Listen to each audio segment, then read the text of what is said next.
What's up, and welcome into this crossover Thursday episode of Locked On Bucs and Locked On Lions, your daily podcasts covering the Tampa Bay Buccaneers and the Detroit Lions, part of the Locked On Podcast Network, your team every day. I am James Yarcho, one of the hosts of Locked On Bucs, joined by Matt Dery, host of Locked On Lions. You can check out both of us on those shows 5 days a week, as well as on Twitter at JYarcho_Bucs and at Dery Speaks. This crossover Thursday episode is brought to you by PrizePicks, the easiest and most exciting way to play daily fantasy sports. Go to prizepicks.com/LockedOnNFL and use code LockedOnNFL, all lowercase, for a first deposit match up to $100. Biggest matchups and most important players coming up for you in just a little bit. But Matt, we need to start things off with the biggest stories surrounding our respective teams. And because the Buccaneers are the home team, I'm going to defer to you. What is the big story with the Detroit Lions right now? James, great to be with you. Yeah, you look at what the Lions are doing right now, and they're just taking care of business. It doesn't matter who they're playing, where they're playing. They're a machine right now. They're just hitting on all cylinders. They're playing complementary football. They're not making a lot of mistakes. And the storyline is that the town is buzzing. They're 4-1. They feel good. And there are some people that believe that the division is theirs right here, right now, as you and I record on October 12th. It's crazy to think that, in early October, people are already saying, well, Detroit's got a +3 lead, really, if you look at it in the division over Green Bay. So the storyline is that the Lions always seem to stay focused. Now, this is going to be an interesting stretch at Tampa. Bucs are playing well, off a bye, have had some time to rest, and then at Baltimore. What will that look like for the Lions after next week? And it starts obviously with the Bucs, but everybody's very confident, feeling good, no matter if guys are injured or not. Amon-Ra St. Brown didn't play. Brian Branch didn't play last week in the win over Carolina. Didn't matter. The depth is there, and this team feels very good about how they're playing. What about you guys? Yeah, I mean, there's no doubt about it. This, to me, I went into the season very skeptical on the Detroit Lions. I put them not quite as bad as the New York Giants, but I felt both of those teams overachieved and that both of them were going to come back down to earth. And Detroit has done nothing but prove me wrong. And it certainly is their division to lose. Jefferson with the Vikings now out for at least a month. The Chicago Bears absolutely stink, and Justin Fields is terrible. And then the Packers, we really still don't know what the Packers are, right? So, yeah, it's been a lot of fun to see somebody as fun as Dan Campbell having this much success in Detroit.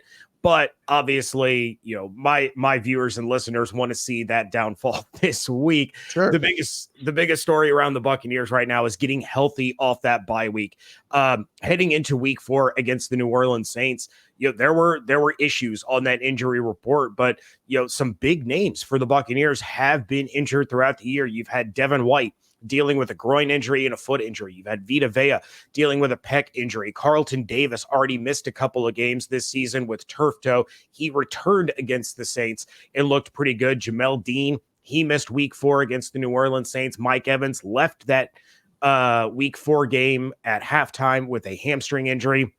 Then you've had Servassier Dennis, who has been injured and missed the last 3 games. You have their first round pick, Kalijah Cansey, who strained his calf in training camp, returned for week 1 against the Vikings, re-injured that calf in the first half, and has not played since. So for a lot of Bucs fans, the bye week was way, way, way too early.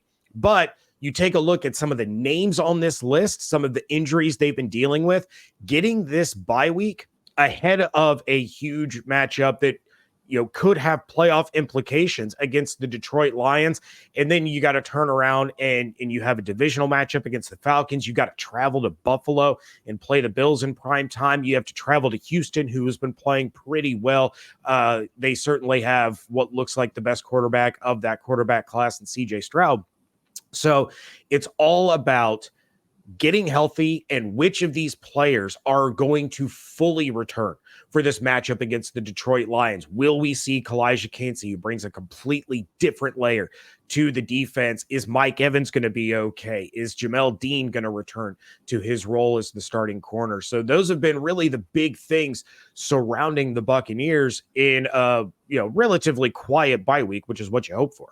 James, do you think Cansey will play? My listeners, many of them chide me and get on my case because I loved him for the Lions and even had the Lions taking him very early in a few mock drafts. And certainly he slid and the Lions are doing just fine. But what do you think? Do you think he'll play? Good a guess. There was the bonus practice on Monday and he was out there, but we didn't get an official report as to whether he was limited or if he was just doing side work or anything like that. I do get the feeling that he will be out there probably in a limited role, but what Kalijah Cansey brings to this defense, especially alongside Vita Vea in this rotation of the defensive line, his speed, his strength, his anticipation and get off of the line, it brought something special to the Buccaneers pass rush early against the Minnesota Vikings. So losing him has been pretty brutal for them. The defense has still been able to get it done, but yeah, Kalijah Cansey is on another level. And then his Pitt teammate, Servassier Dennis, if he suits up, I'll let the Locked On Lions listeners know he's a guy to keep an eye on. My co-host David Harrison and I going through our film review of Kalijah Cansey, Servassier Dennis was the one that kept popping off the screen play after play after play. So he's a very dynamic and versatile player. And if that hamstring is finally good to go after being off for about a month, he brings another element to the Buccaneers pass rush. Yeah, keep an eye on Brian Branch. That's the big one for the Lions right now. What a year he has had so far. Did not play last week in the win over Carolina. To say the Lions couldn't have used him is dumb, but guys have stepped up. Will Harris is a veteran that's taken his spot and is solid, had a fumble recovery the other day. So, but when Branch is out there, he has just been a one-man wrecking crew at that nickel corner spot and kind of a hybrid amoeba, whatever you want to call it. Jack of all trades. It makes tackles for loss, tackles down the field, defends passes, and has been just an awesome surprise. But again, not sure with that ankle if he'll play or not. That's one to keep an eye on the Detroit side. Yeah, no doubt about it. And of course, anytime I'm watching the Detroit Lions, I'm keeping an eye on my guy Kirby Joseph. He's always a lot of fun to watch. If your viewers could see my Illinois block eye in the background. That's all Detroit does. They collect all these fantastic players from Illinois, who's typically a really bad college football team. Yeah. But, yeah. And then you got Brett Bielema. Come on. That's fun, right? And another one that, of course, that I want to keep an eye on, and I don't know if you have any update for the Locked On Bucs listeners, is Amon-Ra St. Brown. That's a guy that he can change the entire impact of a football game in one single play. He has been absolutely fantastic. But like you said, he had missed that game against the Carolina Panthers. Again, they really didn't need him. But does Amon-Ra look to be on track to play this week? I think so. I think the abdominal injury last week was a 1 week thing. It was similar to last year when he had an injury against Seattle. He missed one game, came back. He's a very tough kid, and he's a guy that really owns that wide receiver room. And there's certain players I think the Lions are going to be very, very cautious with, like they were with Branch last week. But with Amon-Ra, if he says he's good, he'll be good. And I think he'll play Sunday. All right. Well, that'll be a fun matchup to watch. Amon-Ra St. Brown against Carlton Davis. But what are the biggest matchups that are going to decide this game? That is coming up next here on a crossover Thursday on the Locked On Podcast Network, your team every day. PrizePicks is the largest independently owned daily fantasy sports platform in North America, and they are the easiest and most exciting way to play DFS. It's just you against the numbers instead of battling thousands of other players, including pros and sharks. You pick more or less than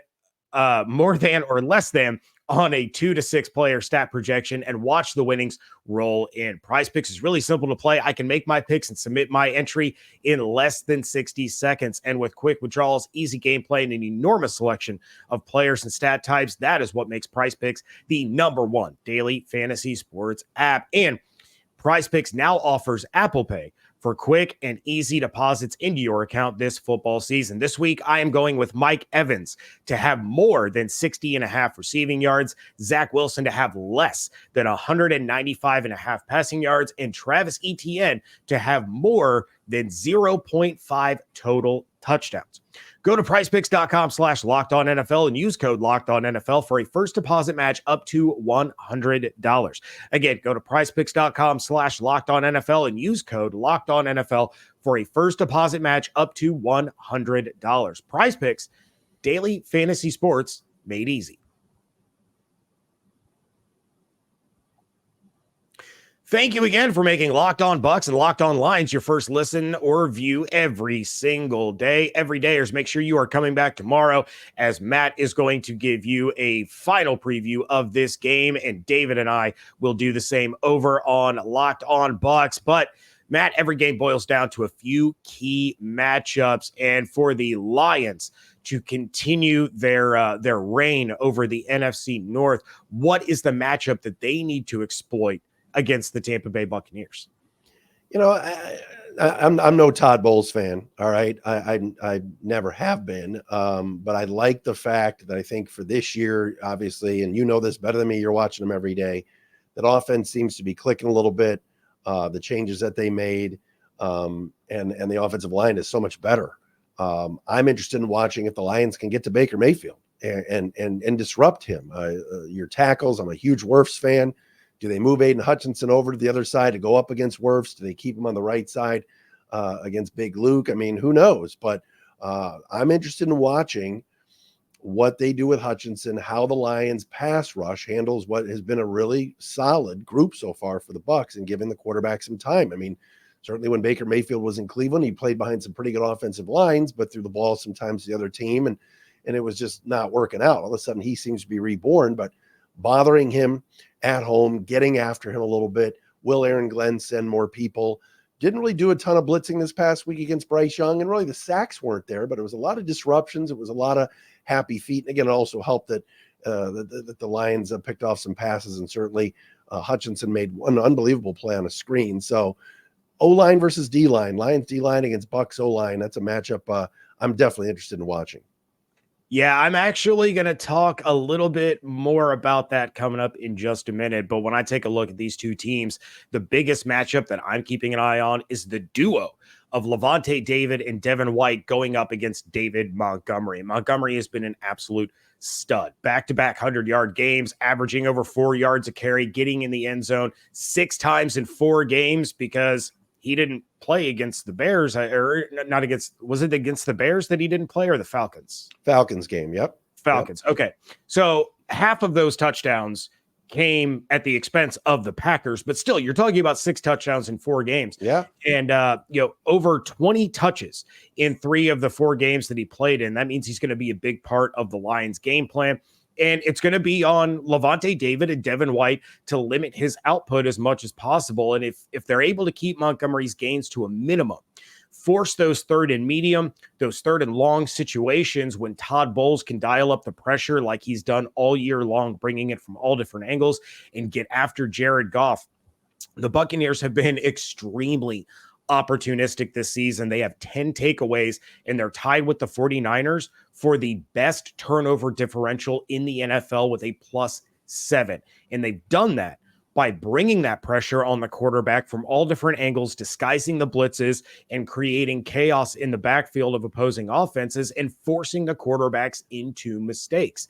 You can't create those opportunities if David Montgomery is getting 4, 5, 6 yards a clip every time he touches the ball. So it's going to be on Lavonte and Devin to limit his rushing output, and of course, make sure that he doesn't become a big factor in the passing game. But David Montgomery is a big-time player to keep an eye on because he is on a mission to show the Bears that, well, they made a very bear-like decision and are a bunch of morons. But let me add something, James. You mentioned before about bringing the house, and obviously Todd Bowles has been a very good defensive coach for many, many years. Jared Goff and Frank Ragnow, the center, just do a great job of kind of pointing out pre-snap what's going on, who's coming, who's backing out. The reads have been really, really good. You're right. You get to Goff, he'll fumble. Jared Goff really hasn't been touched much all year. But at the first half of last season, when he was a fumble machine and interception machine, it was because there were some injuries across the O-line, and he didn't take care of the football. The Lions have taken great care of the football this year. Last week, a +3 in the turnover game against Carolina, so they win big. That's going to be, I love that call by you, James, just because I think that's where the Lions do really well. Goff changes a play. Goff sees blitz coming. He'll dump it off to Gibbs. He'll dump it off to Montgomery. Reynolds out of the backfield. The use of the tight end. I think Laporta could have a huge game. If you're bringing people, that could leave Sam Laporta one-on-one. So interesting to watch. I definitely agree. I think if I'm the Bucs, I would come after Goff because obviously he's not Jalen Hurts. He's not going to scramble on you. But what he and Ragnow do pre-snap is pretty special. Yeah, and I know you said you're not a fan of Todd Bowles, but you'd be hard pressed to find many people in the NFL that are better at disguising where the pressure is really coming from. Oh yeah, than Todd Bowles. And one person for Lions fans to really keep an eye on in that aspect is Antoine Winfield Jr. He has been playing at an all-pro level this year. Has forced multiple fumbles, has multiple sacks, and is the team leader in tackles. So he is flying all over the field, and you don't always see where he's coming from. But Matt, who is going to be the most important player for the Detroit Lions in this old NFC Central rivalry renewed? Well, you mentioned the NFC Central. I can't wait to see the uniforms that Tampa Bay is going to rock this weekend. It's going to be awesome. It is going to be awesome, and I think that's going to be very, very cool to watch and see the old creamsicles back. As far as most important player, I said it before, if Brian Branch is out there, it just brings a new dimension to this defense. And, like we said, this is Thursday. We don't know yet if he's going to go. It is important, although they got away with it this past week. But again, they were facing a rookie quarterback and a pretty bad Carolina offense. But Branch has got to be out there. He has been that good and should be up for Defensive Rookie of the Year. I think he's very important. And I said it earlier in our conversation. I think Sam Laporta is going to be important too, because the linebackers are good, mostly against the run. We saw last year Devin White struggle a bit against some tight ends and didn't have the kind of year last year that I think we expected him to have. And it sounds like he's bounced back this year. I was a fan of his in college, but watch Laporta on offense, and I would say Branch on defense. What about on your side? Yeah, for the Bucs, it's going to be Luke Goedeke, and I'm bringing it back to that conversation that we had just a few minutes ago. And he sounds like an odd choice at first when you have a team that has Mike Evans and Chris Godwin and Devin White and Levante David, but Luke Goedeke is going to be the one trying to contain Aiden Hutchinson for the most part. And you go back to the Week 4 game against the New Orleans Saints when Luke Goedeke was in charge of trying to contain Cam Jordan. Well, he succeeded. Cam Jordan finished with 3 tackles, no sacks, no tackles for loss. And Goedeke struggled a lot last year at right guard and is really starting to come into his own back at his natural position of right tackle. So keeping Hutchinson at bay as much as possible is going to be a huge task, and it's going to be vital to the success of the Buccaneers offense. Baker Mayfield has been a one-man Houdini act, escaping a lot of sacks, escaping the grasp of defensive players and being able to, turn those into positive plays, or at the very least be able to get rid of the football and not take the sack. But, not only can Hutch blow up a play with his pass rush, but he's creating fumbles. He's creating interceptions and creating these turnover opportunities for the Lions defense. And if they can limit his impact and give Baker the time that he needs to get through his reads, get through his progressions, this Bucs offense is going to be able to move the ball and get points on the board. And you mentioned, are they going to move Hutchinson around on the line? Well, going up against Tristan Wirfs, I realized that he switched from right tackle to left tackle this year, but he's one of the best left tackles in football right now, according to a lot of these metrics, and he still hasn't reached his full potential over there. So I'm far more concerned if they leave Hutch where he normally is, going at Goedeke and seeing how Goedeke can get the protection than I would be if they moved him. I think Wirfs, all due respect to Hutchinson, I think he's one of the best young talents in the NFL, but so is Tristan Wirfs, and I think Tristan Wirfs would win that battle 99 times out of 100. Wow. Well, I mean, Hutch mostly will go against the right tackle, and then they move him inside on some third downs as well, and even on some second that's down. where it could get real interesting. Yeah. But what I'm just saying is after last week, Hutch, like I said, he had the interception and he had a sack on a spin move late in the game, but what I like what Aaron Glenn has done is he's mixed and matched and done some different things. And it would not surprise me if we saw that. We haven't seen much of it, him lining up on the right side against the left tackle, but you never know. I think that's what has been good about the Lions this year is their coaching staff has done a really good job of breaking out some new things each week. Yeah, if they move him to the inside going up against rookie Cody Malk and a struggling Robert Hainsey at center, Hutchinson could really dictate this game by himself. So what needs to go right for each of these teams to get a win? And we give you score predictions. That's coming up next here on Locked On Bucs and Locked On Lions. Everyone should be empowered to care for themselves and their loved ones during the unexpected. That's why Jase Medical offers the Jase case. The Jase case provides 5 life-saving antibiotics for emergency use and gives you peace of mind so that you are not just hoping that you have access to medication in an emergency. The Jase case makes sure that you have the medication in hand. And Jase Medical is simple. They handle everything from the online evaluation to licensed pharmacy, medication delivery, and ongoing consultation and care. Don't get caught unprepared. Save more than $360 by getting these life-saving antibiotics with Jase Medical, plus an additional $20 off by using code LOCKEDON at checkout on jasemedical.com. That's JASE medical.com, promo code LOCKEDON. Wrapping things up here on a crossover Thursday edition of Locked On Bucs and Locked On Lions. And Matt, we have laid out some things for each of these teams so far, some avenues to success. But let's go ahead and put the cherry on top and talk about what needs to go right in order for each of these teams to get a win on Sunday in this Creamsicle Classic, as we've been calling it on Locked On Bucs. So what needs to go right for the Detroit Lions on the road in the new old sombrero? Well, I mean, I think the biggest thing, and this is kind of interesting. I was doing some prep before we came on, James, and you look at the way the Lions have run the football and stopped the run. It's basic old school football like the Niners are playing right now. You stop the run, you run the football, you win the line of scrimmage, you win the games, and that's what the Lions have been doing. The opponents recently have not been the best, but who cares? They've gone into Kansas City and they've gone into Green Bay and won.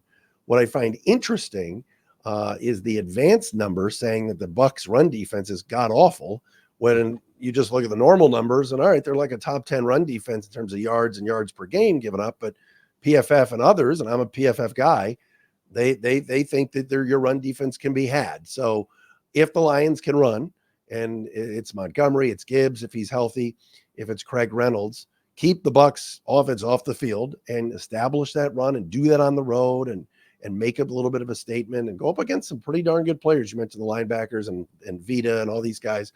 I think that's the recipe to success. I don't think it needs to be a Jared Goff 350-yard game through the air to win. I think it's doing what they do best, which is pounding Montgomery, Reynolds, the O-line doing their thing, and kind of wearing down what Tampa Bay is doing along that defensive line. Yeah, that is kind of interesting. It makes me feel like the Eagles game is what skewed everything, because up until then, the Bucs run defense had been really, really good, and they did relatively well against the New Orleans Saints, even though they had a fresh Alvin Kamara off of his 3-week suspension. So yeah, it's certainly going to be interesting to see how they do against David Montgomery and then Jahmyr Gibbs. But for the Bucs, what needs to go right is something that has gone right for them all year, and it's win the turnover battle. The Buccaneers have created a lot of opportunities for themselves by stealing possessions away from their opponents, and a lot of times, even if it hasn't ended in points, it's flipped the field. So every possession that you take away from the team across from you is one less chance they have to score and one more chance for you to put points up on your own board. And the Bucs have created scoring opportunities for themselves on 42% of their possessions this season, and they've scored on 39% of possessions. They did have one field goal blocked that they dropped that number down, but they've been extremely efficient. They have the most they made the most of the takeaways by the defense, and against a Lions team that has Montgomery, has Amon-Ra, Josh Reynolds, Jameson Williams, Sam Laporta, who I think should be in offensive rookie of the year discussions early on this year, but he plays tight end and it's not sexy enough for him to get the love that he deserves. The defense has to find chances to steal possessions away from the type of offense the Lions have that can score from their own 20 in the blink of an eye. I'm looking at this game, James, as far as predictions go, and the Lions have won their last 3, and it's been all blowouts. I mean, they really have won, 14, 18, and 14 or 16, whatever it's been. They've done well. I mean, they went into Green Bay and pounded the Packers. Atlanta came in feeling pretty good. Lions gave it to them. Obviously, this past weekend, there was really no contest. Carolina's not ready, and you'll see them twice, and the Lions are. I think this is going to be a closer game. I think maybe Baker's here in a fourth quarter pick, and the Lions hang on and win 24-21, something like that, where it comes down to the end. I think this is going to be a close game. I think it's going to be a physical game. And I like the way the Bucs are playing, but I'll take Detroit on the road, maybe to win by 3. What do you think? Yeah, you mentioned it. The Lions have been winning by blowouts. On the flip side, outside of the domination of the Saints, the Bucs have won close and ugly. That's been their mantra against the Vikings, against the Bears. It's been close and ugly. We are going to drag this thing out. We are going to battle tooth and nail. And in the fourth quarter, we're going to get a play that bounces our way and going to take advantage of it. So that's kind of how the Bucs have looked so far this year. Offensive coordinator Dave Canales has done a phenomenal job of adjusting things on the fly when something's not working early in the game, switching up the game plan, switching up the looks and their attack strategy, and it has paid dividends. Raymond James is going to be jumping. I know the Lions just had their big invasion of Lambeau Field, which was a lot of fun to watch for somebody who is not a fan of the Packers. I don't see them having that big of a fan base at the stadium this week because of the return of the creamsicles. This is something that the city of Tampa has been asking for, begging for years and years and years, and there are a lot of very excited fans. Now, of course, there's going to be Detroit fans that already live there because it's a transplant city, so it's not going to be 100% Bucs fans in the stands, but this is going to be a big-time emotional game for the fans. They are going to get behind their Buccaneers. The Bucs are going to feed off that, and once again, I think the Bucs are going to win something that's close and ugly. I'm going to take the Buccaneers 24-23. All right. I mean, we're both right there. We're both right there. And like I said, I mean, I've never been a huge Bulls fan, especially late game decision making and everything else. And gosh, I remember, how he left that poor kid Donovan Smith in the game when Brady was getting destroyed a couple years ago. I think it was either last year or the year before. And I was like, take him out. What's that coach doing? But regardless, defense is what his calling card has always been. And his teams are always physical. I think this will be a very close game. Yeah, it's definitely going to be a good one. It's going to be a nice reminder of the old black and blue division rivalry that went on for so many years. And should be a lot of fun to watch all the throwback Bucco Bruce creamsicle stuff going on the field. Love it. I wish the Bucs had been able to do this like with the Eagles as well, where they wear the creamsicles and the Eagles could have worn the Kelly Greens. Get on it, NFL. Let road teams wear throwbacks too, so that we can have full-blown throwback games for both sides. But that is going to do it for this Crossover Thursday episode of Locked On Lions and Locked On Bucs. Make sure you are checking out everything that Matt is doing on Twitter at Dery Speaks. Check out everything that I'm doing at JYarcho_Bucs. And of course, subscribe to Locked On Lions and Locked On Bucs on YouTube or wherever you get your podcasts. Hope you all have an absolutely outstanding day. Stay safe, stay healthy, enjoy the game this weekend. And thank you so much for joining us right here on Crossover Thursday, part of the Locked On Podcast Network, your team every day.